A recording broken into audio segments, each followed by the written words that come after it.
ஒரு 25 kilo rice back எடுத்துக்கோங்க. அதை ஒரு சைடு கட் பண்ணி நம்ம ஒரு பெரிய ஷீட்டாட்ட எடுத்துக்கலாம். அதில் சாப்பிட்ற பிளேட்டை இதே போல் நம்ம முதல்ல ட்ராப் பண்ணி கட் பண்ணி எடுத்துக்கோங்க. இப்போ அந்த ரைஸ் பேக்கை இதோட சுற்றளவுக்கு தகுந்த மாதிரி நம்ம கட் பண்ணி எடுத்துக்கலாம்.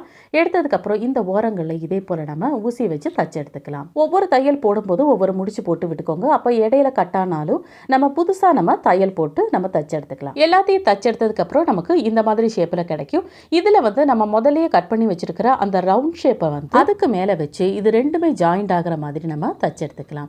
நீங்கள் அந்த ரவுண்ட் ஷேப்புக்கு தகுந்த மாதிரி நீங்கள் அந்த கவரை நீங்கள் கட் பண்ணி எடுக்கும்போது தைக்கிறது ரொம்பவே சுலபமாக இருக்கும். எல்லாத்தையும் தச்சு எடுத்ததுக்கப்புறம் இதை நம்ம தழகிலாம் திருப்பி போட்டுக்கலாம்.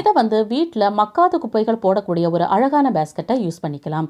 வீட்டில் இருக்கிற குழந்தைகளுக்கு மறுசுழற்சி பண்ண முடியாத பிளாஸ்டிக் பாட்டில்கள், பாலித்தீன் பைகள் இந்த மாதிரி பொருட்களை போட நம்ம சொல்லி கொடுக்கலாம். ஸ்கூல்லையும் அவங்க சொல்லி கொடுத்துருவாங்க. இருந்தாலும் நம்ம வீட்லேயே அதை ஃபாலோ பண்ணும்போது அதை குறித்த ஒரு விழிப்புணர்வு அவங்களுக்கு வரும்.